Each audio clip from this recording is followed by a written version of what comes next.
Okay, let's unpack this.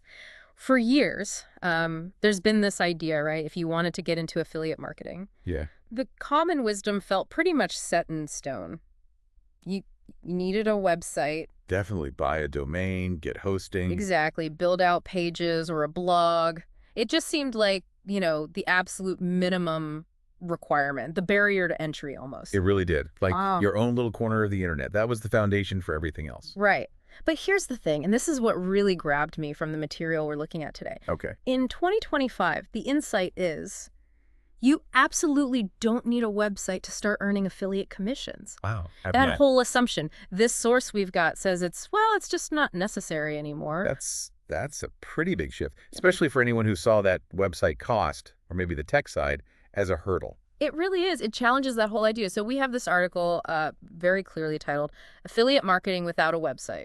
Straight to the point.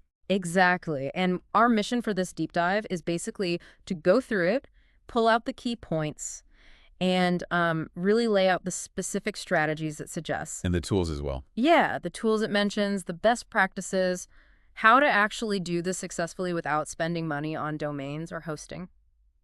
So exploring these other ways, these like platform-based approaches that completely bypass needing your own site. Precisely. And just so we're all clear, the article defines affiliate marketing very simply. The core idea. It's promoting someone else's product or service, and you earn a commission when someone buys through your unique referral link. Right. As the article says, you're essentially just the connector. You're not handling shipping or customer service or... Inventory, product creation, Yeah. none of that. You're the bridge. You're the bridge between the buyer and the seller.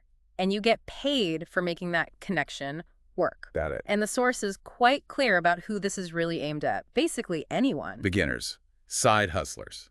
Yeah, whether you're a total beginner trying to figure out online income, or maybe you're doing a side hustle but you're on a tight budget, this approach kind of removes that initial financial blocker. And the technical one too, perhaps. Mhm. Lowers the barrier to entry significantly. So the big question the article gets into right away is, okay, websites can be good, we know that, but why aren't they essential anymore? What's changed? Ah, okay. This is the core of it, isn't it? I think so. The article argues the reason is pretty simple, really. It's that people already spend their time on certain platforms. Right, where they hang out online. Exactly. And crucially, they trust those platforms. Implicitly. Right? They're comfortable buying things they see on social media or from emails they subscribe to or, recommendations on YouTube. Ah, okay. So instead of trying to build trust from scratch on some brand new website nobody's heard of, Yeah. you're kind of leveraging the trust and the audience that's already baked into places like Instagram or YouTube or email lists. Precisely. Think about it. If your audience is scrolling Instagram reels all day or watching YouTube tutorials, Hmm. trying to pull them over to a completely separate website adds friction, doesn't it? Yeah, it's an extra step. Right. So you can just recommend the product or service right there in the environment they already know and trust. You're meeting them where they are. That makes a lot of sense. You're sort of piggybacking on the infrastructure and the credibility that's already there. Exactly. Okay, so this is where it gets really practical. The article then dives into the specific, actionable ways to do this, to actually do affiliate marketing without a website. It lists out several different methods. Right. The concrete strategies that make this whole no website thing actually work. First one it highlights, using YouTube for reviews and tutorials. Yeah, this is a classic and really effective. Yeah. The idea is you create these helpful videos. Sure, maybe demonstrating something, reviewing product you actually like. Okay. And then you put your affiliate link for that product right there in the video description. The article gives a good example, like a video on my top 5 free AI tools for 2025. Hmm.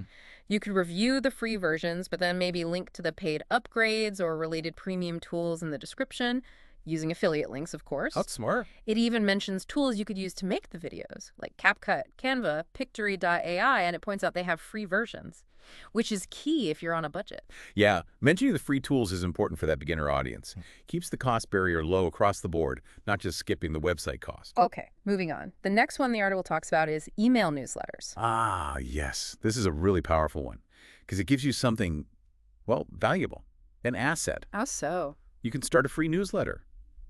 The article mentions platforms like Beehive or ConvertKit. They have free plans. Right. You use it to share genuinely valuable stuff, tips, insights, curated info for your niche, And then, naturally, you weave in affiliate links where they make sense, where they're relevant. And the huge advantage here, which the article points out compared to, say, social media, is you own your email list. Exactly. That's the key. It means you have a direct line to your audience. You're not, like, at the mercy of some algorithm change that suddenly hides your posts. Totally. You can promote relevant offers to that audience consistently. Building that direct, owned connection is incredibly valuable long-term. It's like your own private broadcast channel. Makes sense. Then, of course, the huge one, social media. Specifically, it mentions Instagram or TikTok Reels. Right, the world of short, engaging video.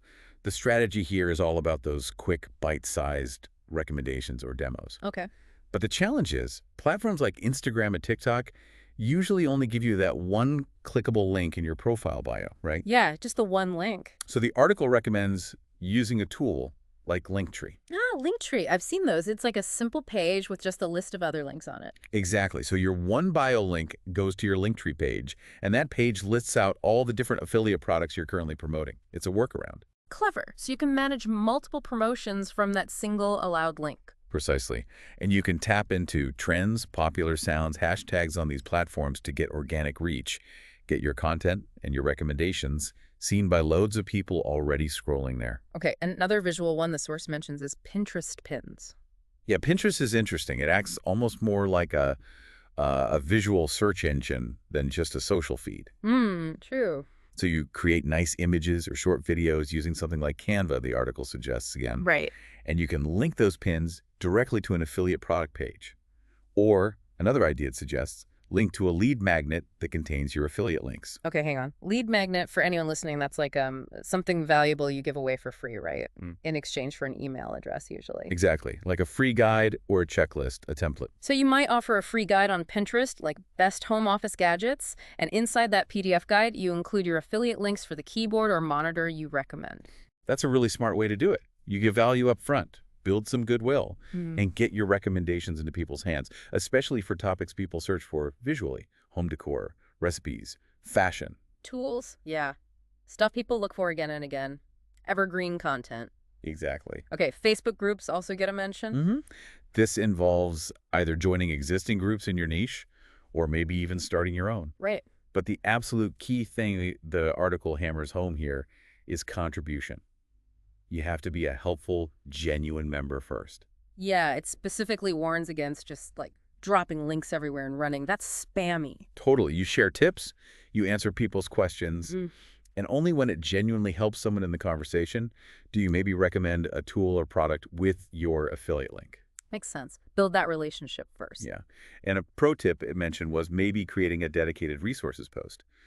Compile your useful affiliate links there and ask the admin if you can pin it to the top of the group. Ah, so it's easily found, but you're not constantly pushing links in every conversation? Exactly. It serves the community without being intrusive. Interesting. Okay, another route. Medium or Quora answers. Yeah, leveraging platforms that already have massive built-in audiences and traffic. How does that work for affiliate links? You write genuinely useful, value-packed articles on Medium or provide really detailed, helpful answers on Quora related to your niche. Okay.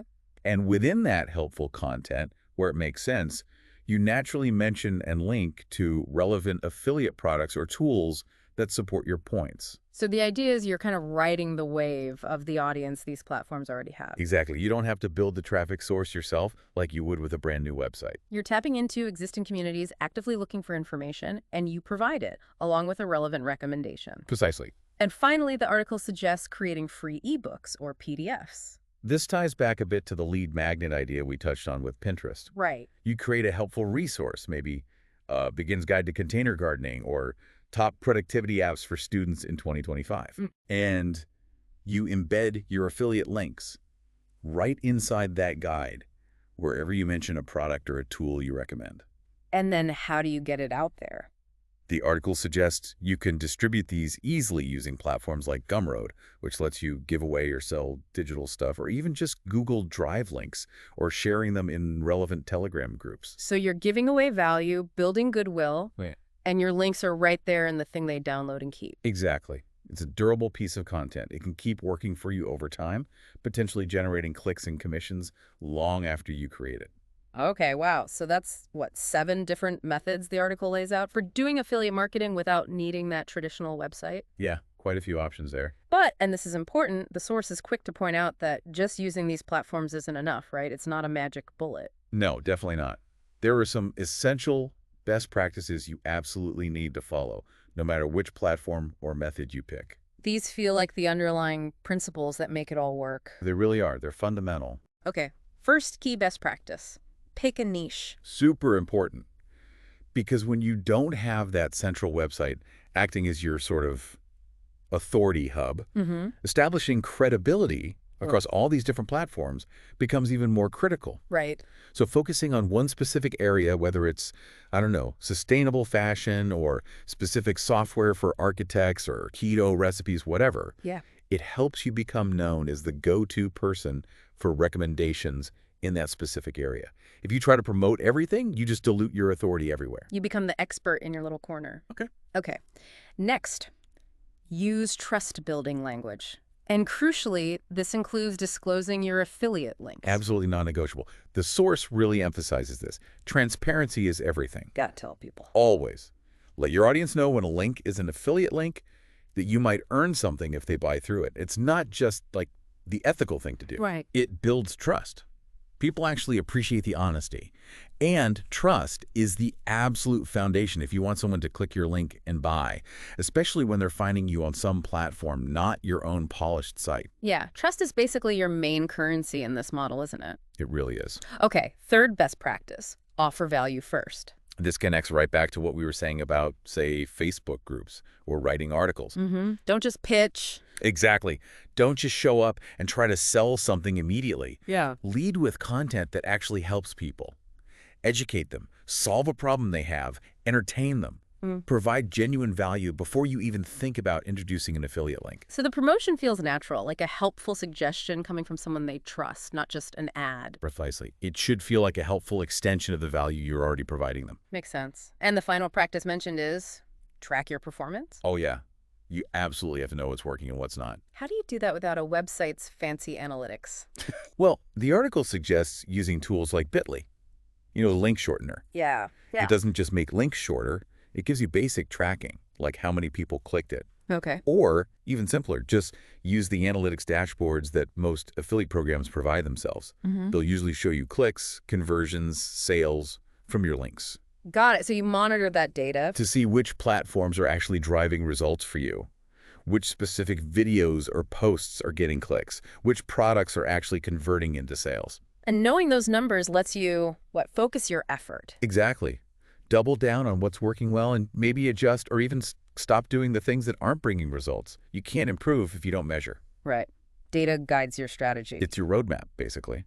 So when you put all that together, the core reason why you don't need a website anymore, The trust factor on platforms. all those different methods available across YouTube, email, social, Pinterest, all that. Yeah. And then layering on these fundamental best practices, niche down, build trust, give value, track results. Yeah, the whole So paper. source paints a really clear picture, doesn't it? It really does. It undeniably shows that, investing time and money into building a website isn't step one anymore. It's not a prerequisite for starting or even succeeding in affiliate marketing in 2025. So the big takeaway, the sort of overarching theme from this article, feels like success in this space now is more about smart strategy. Yeah, strategy tailored to the platform you choose. Right. And leveraging the free tools that are already out there on those platforms. And consistency, showing up, providing value, making those recommendations where your audience already is, where they already trust. It shifts the focus kind of from owning digital real estate To becoming a trusted voice or presence on the digital platforms that people already use every single day. And I liked how the article brought it back to the individual, back to you thinking about this. It really emphasizes picking platforms you actually enjoy using. Right. If you hate being on camera, maybe YouTube isn't the place to start. Exactly. But maybe writing a newsletter or answering questions on Quora feels more natural to you. Yeah, play to your strengths and preferences. And also, crucially, promoting products you genuinely believe in and probably use yourself. that authenticity must come through. Oh, absolutely. That builds the trust we keep talking about. It feels less like a hard sell and more like, sharing a genuine recommendation with a friend, just in a more structured way. Yeah, exactly. The article wraps it all up with this really short, punchy final sentence. Hmm. After laying out all the strategies, all the reasons why, it just says, you don't need a website to succeed, you just need to start. Oof. Yeah, that hits hard, doesn't it? It really does. It leaves you thinking, okay, what does that mean for taking action right now? Does it remove an excuse? Maybe. Does hearing that, knowing you don't need the website first, does that strip away a key reason someone might have been putting this off? Could be. It highlights the simplicity, perhaps. Just pick a platform, start sharing something valuable, make a relevant recommendation. You just need to start. It feels less like advice and more like a direct challenge almost. After seeing all these potential paths that don't require that big first step of building a site, what's stopping you now? A powerful thought to end on.